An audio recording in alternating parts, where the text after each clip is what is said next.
Alhamdulillahilladzi ala abdihi kitaba wa lam yaj'al lahu iwaja. Asyhadu an la ilaha illallah wahdahu la syarika lah, innama huwa ilahul wahid. Allahu la ilaha illa huwa rabbul arsyil azim. Allahu la ilaha illa huwa hayyul qayyum. Allahu la ilaha illa huwa rahmanur rahim. Rabbis rabbi sadri wa yassir li amri wa hlul 'uqdatam min lisani yafqahu qawli waj'alni waziran min ahli. Sesungguhnya segala pujian milik Allah dan kita semuanya memuji kepadanya, kita semuanya memohon pertolongan dan ampunan kepadanya. Kita berlindung kepada Allah dari kesesatan jalan setan. Dan siapa yang Allah lindungi, maka tiada yang dapat menyesatkannya. Dan siapa yang Allah sesatkan, maka tidak ada pula yang dapat melindunginya. Saudaraku, sebagai bukti Allah itu Maha Rahman dan Maha Rahim, Allah menurunkan petunjuknya berupa Al-Quran yang mestinya bisa dijadikan sebagai petunjuk dan pedoman bagi umat Islam, sehingga dengan petunjuk Allah itu akan menuntut pada jalan kebenaran dan kita semuanya diselamatkan di dunia maupun di akhirat. Namun demikian, tidak semuanya manusia yang ada di bumi ini mau mengkaji mendalami petunjuk dari Allah. Bahkan sebagian manusia ada yang menyanggah, ada yang membantah, bahkan juga ada yang mendustakannya.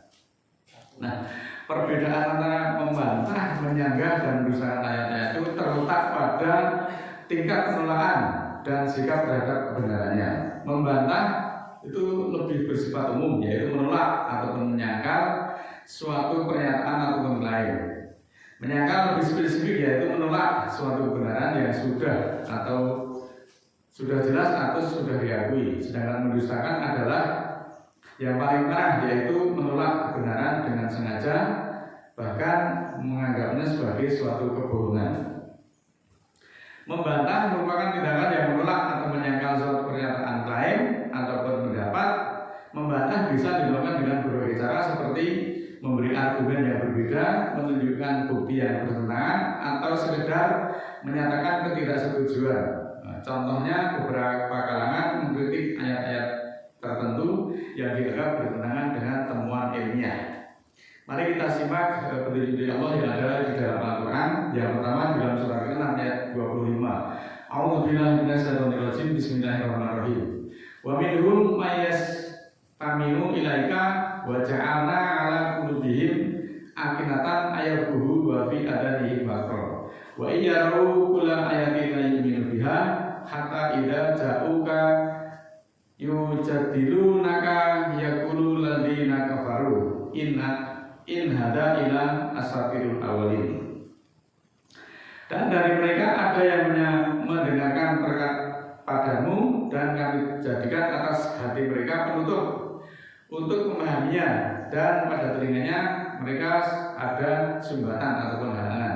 Dan jika mereka melihat setiap ayat, mereka tidak beriman dengannya, hingga ketika datang padamu mereka membantah kamu. Maka berkata orang-orang kafir bahwa ini hanyalah dongeng orang-orang terdahulu.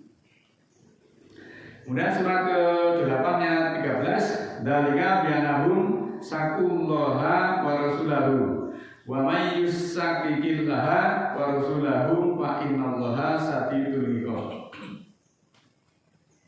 Demikianlah karena mereka membantah Allah dan Rasulnya, dan siapa yang membantah Allah dan Rasulnya, maka sesungguhnya Allah sangat keras di dalam balasan. Sedangkan di surat ke-59 ayat 4, dzalika bi'annahum saqullaha wa rasulahu wa may yushaqiqillaha fa innallaha shadidul iqab. Yang demikian karena mereka membantah Allah dan Rasulnya, dan siapa yang membantah Allah, maka sesungguhnya Allah sangat dalam balasan. Yang kedua yaitu menyanggah. Menyanggah itu lebih dari sekedar membantah. Menyanggah berarti menolak suatu kebenaran yang sudah jelas ataupun sudah diakui. Misalnya, menyanggah keberadaan Tuhan adalah suatu tindakan yang menyanggah kebenaran yang diyakini banyak orang. Menyanggah juga bisa berarti mengingkari sifat suatu fakta yang sudah terbukti.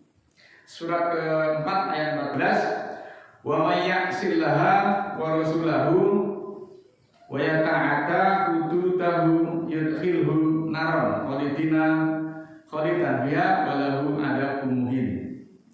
Dan siapa yang menyanggah Allah dan Rasulnya serta melanggar batas-batas hukum Allah akan dimasukkan ke dalam nar kekal di dalamnya dan untuknya siksaan yang menghinakan. Selanjutnya surat ke-22 ayat 3, wa minan nasi mayujadilu fi ghairi ilmin wa yatabi kula saitoni marid. Dan dari manusia ada yang menyanggah pada Allah tanpa ilmu, dan sesungguhnya mereka mengikuti setiap setan yang mengingini. Lebih jelas lagi surat ke-22 ayat 8, wa minan nasi mayujadilu fillahi bi ghairi ilmin wala hudan wala kitabim munir. Ini lebih terang-terang lagi. Dan dari manusia ada yang menyanggah kepada Allah tanpa ilmu, tanpa petunjuk, dan tanpa kitab yang menerangkan.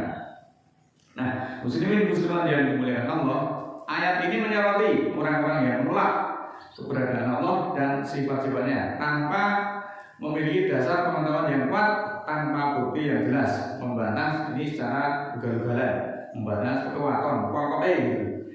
Kalau penjagaan maksudnya hanya berdasarkan kitab. Berdasarkan kitab, Nabi itu tidak mengetahui hal-hal yang gaib. Berdasarkan kitab yang menerangkan bahwa Nabi itu tidak mempunyai syafaat. Maka berdasarkan kitab yang menerangkan bahwa Nabi itu hanya mengikuti wahyu. Berdasarkan kitab yang menerangkan bahwa Nabi juga tidak berani mengganti Al-Quran. Berdasarkan kitab yang menerangkan Nabi tidak berani mengganti selain wahyu. Maka berdasarkan kitab, khutbah yang begini, kalau itu yang disampaikan bukan Al-Quran, maka itu hukumnya adalah kafir, dolim, dan fasik. Berdasarkan surat ke-5, 54, 545, dan 547. Mereka juga tidak mengikuti petunjuk-petunjuk yang benar dari Allah seperti wahyu yang diturunkan kepada para nabi. Mereka itu menolak setiap ayat yang memberikan penjelasan dan penerangan setiap kebenaran yang diikuti justru selain wahyu. Nah, itu penyanggahnya tidak dengan ilmu, tidak juga dengan kitab yang menerangkan. Kemudian Allah juga memberi peringatan bahwa orang-orang yang membantah tanpa dasar ilmu akan mendapatkan kehinaan di dunia maupun di akhirat nanti. Yang ketiga itu mendustakan. Mendustakan ayat-ayat Al-Quran berarti mengingkari atau tidak mempercayai kebenaran ayat-ayat Allah yang terdapat di dalam Al-Quran. Ini bisa berupa tindakan nyata seperti menolak kebenaran Al-Quran, meremehkan ajaran-ajarannya, atau bahkan memperolok-olok. Adapun bentuk atau perilaku dari orang-orang yang mendustakan sebagai berikut. Yang pertama, tidak mengakui bahwa Al-Quran adalah wahyu dari Allah yang diturunkan kepada Nabi Muhammad. Menolak ataupun tidak percaya pada hukum-hukum, kisah-kisah, ataupun ajaran-ajaran yang terdapat dalam Al-Quran. Justru yang diikuti adalah hukum buatan manusia. Hukum riwayat Bukhari itu justru diikuti, tetapi ketika Al-Quran itu justru malah ditolak. Itu kebanyakan seperti itu. Tidak mengindahkan perintah Allah yang terdapat di dalam Al-Quran, ataupun melakukan perbuatan-perbuatan yang dilarang oleh Al-Quran. Juga merasa lebih tinggi daripada Al-Quran, sehingga mereka menentang dengan berbagai cara.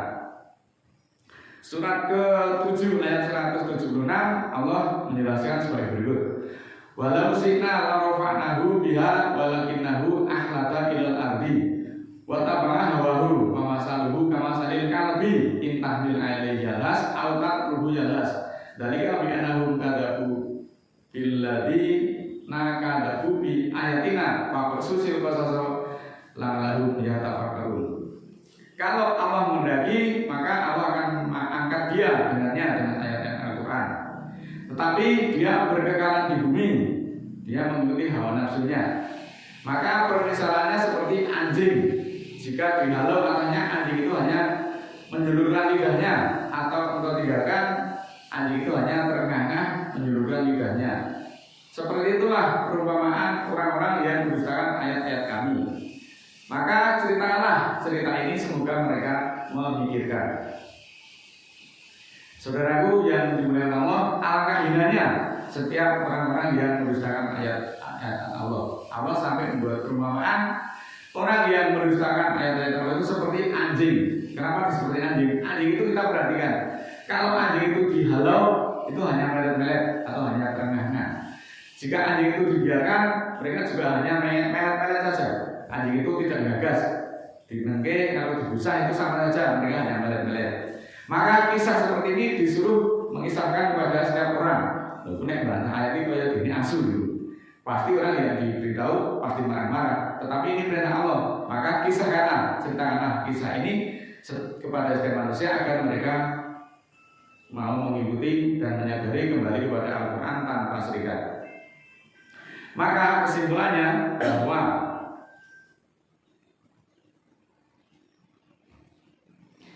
berdasarkan ayat tentunya kita menyimpulkannya surat ke-47 ayat 32, innalladzina kafaru wasaddu an sabilillahi wasakur rasula min ba'di ma tabayyana lahum huda lan yadurullaha sa'i wasayuhbitu a'malahum. Sesungguhnya orang-orang yang kafir dan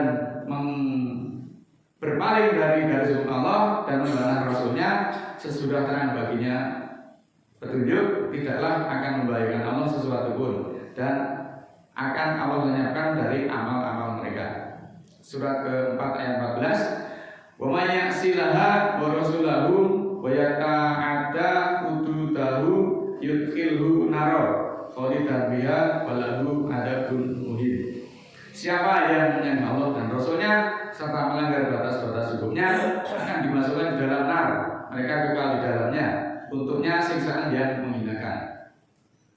Selanjutnya di dalam surat Al-Maidah surat kelima ayat 10, waladina kafaru wa kadzabu bi ayatina ulaika ashabul jahim. Dan orang-orang yang kafir serta mendustakan ayat-ayat kami itulah kawanan jahim, kawanan api siksaan. Mendustakan, menyanggah, dan membantah ayat-ayat Al-Quran memiliki konsekuensi yang sangat berat, baik di dunia maupun di akhirat. Maka secara umum tindakan ini dianggap sebagai suatu kekufuran yang akan mendapatkan azab dari Allah. Al-Quran secara jelas menggambarkan siksa neraka sebagai balasan bagi orang-orang yang kafir dan mendustakan ayat-ayat Allah. Ayat tersebut juga menyebutkan berbagai jenis siksaan seperti api neraka yang membakar, minuman dari air mendidih, kemudian makanan dari pohon yang berduri. Kesiksaan di dunia selain ayat di akhirat, orang yang menyanggah Al-Quran juga akan mengalami kesiksaan di dunia, termasuk kesempitan hidup dan berbagai kesulitan yang dialaminya. Mudah-mudahan Allah menjauhkan kita dari berbagai ancaman atau siksaan akibat dari mendustakan, menyanggah, dan membantah. Marilah kita kembali hukum Allah satu-satunya tanpa serikat, dan senantiasa marilah kita berlindung kepada Allah, mohon kita semuanya untuk dibimbing kepada Shiratal Mustaqim ya Allah. A'udzubillahi minasyaitonirrajim. Bismillahirrahmanirrahim. Allahumma ighfir lil mu'minina wal mu'minat al-ahya'i minhum wal amwat innaka sami'un qaribun mujibud da'wat innaka 'ala kulli syai'in qadir. Rabbana la tu'akhidna in nasina aw akhtana. Rabbana wa la tahmil 'alaina isran kama hamaltahu 'alal ladzina min qablina. Rabbana wa la tuhammilna ma la taqata lana bihi wa'fu 'anna waghfir lana warhamna anta maulana fansurna 'alal qaumil kafirin. Rabbana ighfir lana dzunubana wa kafir 'anna sayyi'atina wa tawaffana ma'al abrar. Rabbana la tuzigh qulubana ba'da idh hadaitana wa hab lana min ladunka rahmah innaka antal wahhab. Rabbana ighfir lana wa li ikhwanina alladziina sabaquna bil iman wa la taj'al fi qulubina ghillan lil ladziina amanu rabbana innaka ghafurur rahim. Rabbi auzi'ni an azkura ni'mataka allati an'amta 'alayya wa 'ala walidayya wa an a'mala shalihan tardahu wa aslih li fi dzurriyyati inni tubtu ilaika wa inni minal muslimin. Subhana rabbika rabbil izzati amma yasifun wa salamun alal mursalin walhamdulillahi rabbil alamin. Assalamualaikum warahmatullahi wabarakatuh.